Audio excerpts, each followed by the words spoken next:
Salut tout le monde, je m'appelle Ethan. Le jour où j'ai eu mon bac, mon père a dit qu'il devait me parler. Il m'a dit « Tu as l'intention de continuer à vivre dans cette maison ?»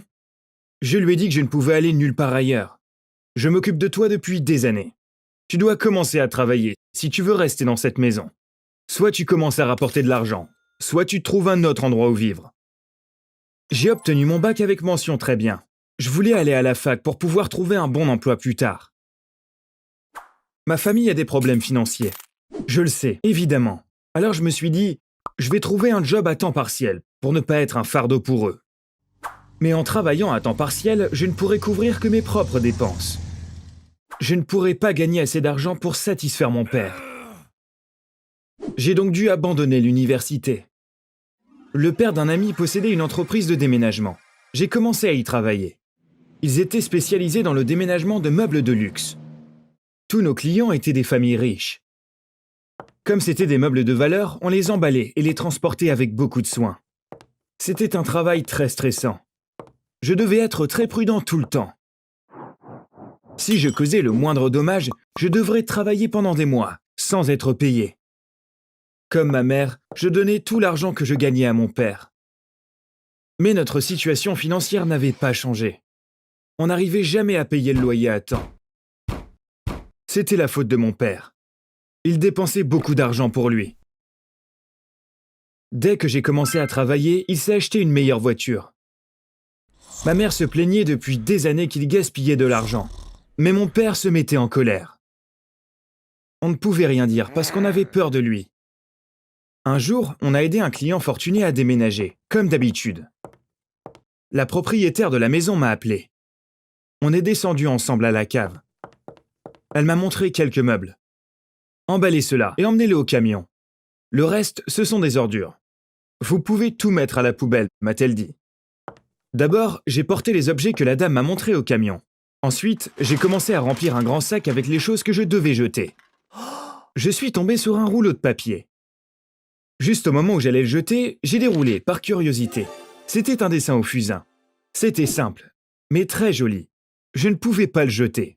Je suis allé voir la dame. « C'est très beau. Vous voulez vraiment que je le jette ?» ai-je dit. Elle a regardé le dessin.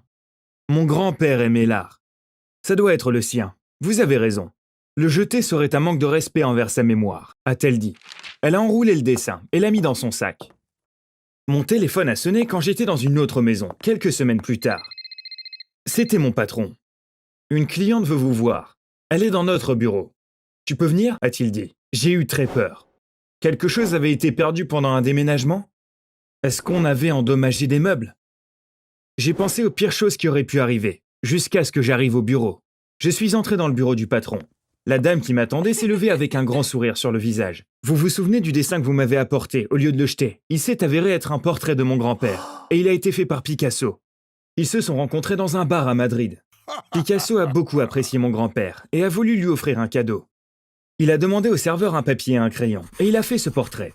Il est évident qu'on ne veut pas le vendre, à cause de sa valeur sentimentale. Mais mon mari et moi, nous avons décidé de vous offrir une petite récompense. Si vous n'aviez pas été là, ce dessin aurait fini à la poubelle, a-t-elle déclaré. Puis elle m'a remis une enveloppe. J'ai regardé mon patron. « Je suis fier de toi, Ethan », a-t-il dit en souriant. J'étais un peu gêné, mais j'ai pris l'enveloppe. J'ai quitté le bureau et je me suis assis sur un banc à l'extérieur. Je voulais savoir ce qu'il y avait à l'intérieur de l'enveloppe. Je l'ai ouverte. Il y avait un chèque. Je n'en croyais pas mes yeux quand j'ai vu le montant dessus.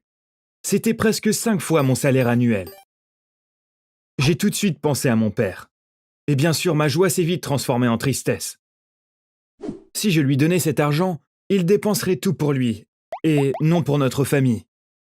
Un jour, ma mère et moi avions été stupéfaits en voyant une chaîne en or autour de son cou.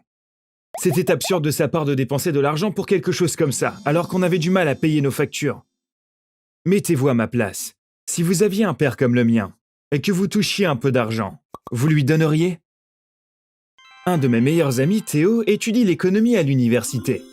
Je l'ai appelé. Je lui ai dit que j'avais de l'argent. Et je lui ai demandé comment l'investir.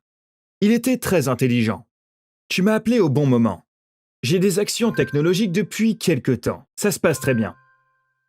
Si tu veux, je peux le faire pour toi aussi. Mais je dois te dire que c'est assez risqué. Il n'y a pas de juste milieu sur le marché boursier. Soit tu perds beaucoup, soit tu gagnes beaucoup, a-t-il dit. Je lui faisais confiance, et de toute façon, cet argent m'était tombé dessus. Je vais t'en donner la moitié. Le reste me suffira pour vivre, lui ai-je dit. Mais malheureusement, les choses ne se sont pas passées comme prévu. Il a rapidement épuisé l'argent que je lui avais donné. Il n'a pas cessé de m'appeler pour s'excuser. Je ne comprenais même pas pourquoi on perdait de l'argent, parce que je ne connaissais rien à la bourse. Mais comme je l'ai dit, j'avais confiance en Théo.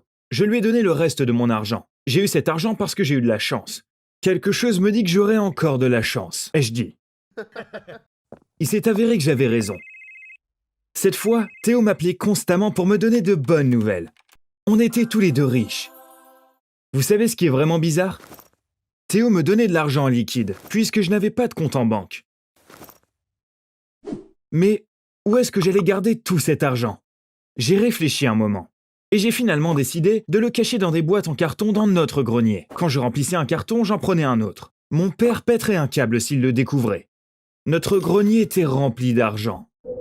À tel point que je ne savais pas combien d'argent j'avais. Un soir, j'ai décidé de tout compter.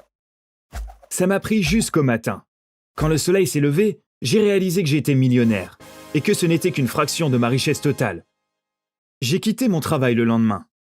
J'ai dit à mon patron que j'ai décidé d'aller à l'université. Mais ce n'était pas vrai. J'avais commencé à penser que je n'avais même plus besoin d'aller à l'université. Chaque matin, je quittais la maison, comme si j'allais travailler, et je traînais avec Théo ou dans un café. Le soir, je rentrais à la maison, comme si je revenais du travail. Au bout d'un moment, je me suis acheté une voiture, parce que le grenier était trop plein, et je devais me débarrasser d'un peu d'argent. En fait, je n'aime pas vraiment les voitures de sport, mais j'ai choisi une des voitures de sport les plus chères, pour pouvoir faire de la place dans le grenier. Il y avait encore beaucoup de cartons. J'ai acheté une énorme maison pour me débarrasser d'encore plus d'argent et faire de la place dans le grenier. Comme ça, j'avais aussi un endroit où aller pendant la journée. Vous vous demandez peut-être pourquoi je ne suis pas parti. Pourquoi j'ai continué à vivre avec ma famille pendant tout ce temps. Je ne voulais pas laisser ma mère et ma sœur seules avec mon père. J'étais sûr qu'il allait les traiter encore plus mal une fois que je serais parti. Un soir, mon père m'a dit « Appelle ta mère et ta sœur. Je veux vous parler à tous les trois. » Quelques minutes plus tard, on était tous debout devant lui. J'ai quitté mon travail aujourd'hui. J'ai travaillé pendant des années pour faire vivre cette famille. J'ai pris soin de vous, mais je suis fatigué maintenant. À partir de maintenant, je ne travaillerai plus. Vous vous occuperez de moi, a-t-il dit avec un rictus. Puis il s'est tourné vers ma sœur. Sarah, toi aussi tu vas arrêter l'école. Vivre gratuitement dans cette maison, c'est terminé. Tout le monde doit rapporter de l'argent, a-t-il dit. Sarah a tout de suite fondu en larmes. Ma mère ne pouvait rien dire. Je travaille depuis des années, comme toi. Ça n'a aucun sens. Tu n'auras pas honte de traîner à la maison pendant qu'on travaille dur? A-t-elle crié. Quand mon père a commencé à s'énerver et à se rapprocher de ma mère, je l'ai prise par le bras et l'ai amenée dehors. Maman, ne sois pas triste. Je vous sauverai tous les deux de cet homme. Donne-moi juste un peu de temps, lui ai-je dit. Ma mère m'a remercié, pensant que je disais ces choses juste pour la réconforter. Quand tout le monde dormait, je suis monté dans le grenier. J'ai pris quelques photos quand l'endroit était rempli à ras-bord d'argent. J'ai ensuite passé toute la nuit à transférer l'argent dans ma nouvelle maison. En fait, j'aurais dû le faire plus tôt. J'avais repoussé le déménagement, en pensant que rien ne pressait. Je suis revenu le lendemain matin. J'ai garé ma voiture devant la maison. J'ai klaxonné. D'abord, ma mère et ma sœur sont sorties, puis mon père. Tous les trois me regardaient, moi et la voiture. J'ai demandé à mon père, « Tu sais à qui est cette voiture ?»« Comment pourrais-je le savoir? Ça doit être celle de ton patron, a-t-il dit. »« Non, papa, cette voiture est à moi. Je l'ai achetée avec mon propre argent, lui ai-je dit. » Mon père n'a rien pu dire. Il était littéralement sans voix. Ce matin-là, j'étais allé chez un imprimeur. Je leur avais fait imprimer la photo que j'ai prise du grenier en format poster. Je l'ai montré à mon père. « Cet endroit te dit quelque chose ?» lui ai-je demandé. Il a bégayé. « C'est notre grenier? À qui est cet argent ?» Tout comme cette voiture, j'ai gagné tout ça moi-même, ai-je dit. Mon père était stupéfait. « Je suis ton père. Cet argent est à moi aussi, a-t-il crié. J'ai commencé à rire quand il s'est retourné pour rentrer à la maison. Il pensait que l'argent était encore dans le grenier. Le grenier est vide maintenant. J'ai tout déménagé dans ma propre maison, lui ai-je dit. En dernier recours, mon père a commencé à m'amadouer. « Tu es mon enfant préféré. J'ai toujours été bon avec toi.